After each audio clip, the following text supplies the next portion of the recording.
Declarar voto Alberto Meneguzzi. Senhor presidente, quero parabenizar o vereador Bressan pelo projeto. Quero me somar às palavras do vereador Lucas Caranhato.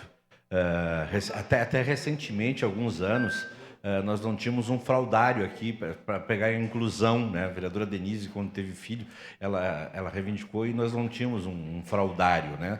Nós não tínhamos uma cadeira de rodas aqui na legislatura passada. Para declarar foi voto. quando fui presidente que a gente colocou à disposição uma cadeira de rodas ali na parte superior, na entrada aí do gabinete do prefeito, se alguma pessoa precisasse. E essa questão da inclusão, a nossa casa é uma casa muito bonita, uma casa muito acolhedora, mas nós temos ainda algumas questões que a gente precisa realmente pensar em inclusão, porque a gente fala muito em inclusão para fora e dentro, às vezes, a gente não consegue fazer, por uma questão até burocrática, não é por falta de vontade.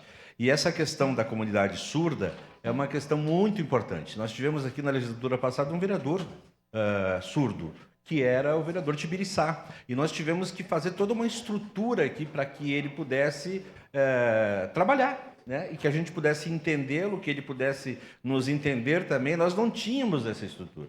Foi muito difícil montar essa estrutura. No meu gabinete na legislatura passada, inclusive, vereador Lucas, nós começamos a fazer um curso de Libras.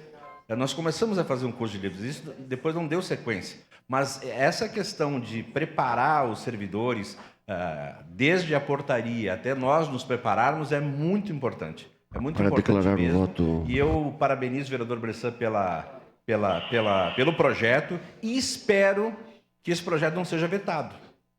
E já vou adiantando, se esse projeto for vetado, eu voto pela derrubada do veto quando ele voltar aqui. É isso, senhor presidente. Obrigado. Para declarar voto, vereador Fiuza.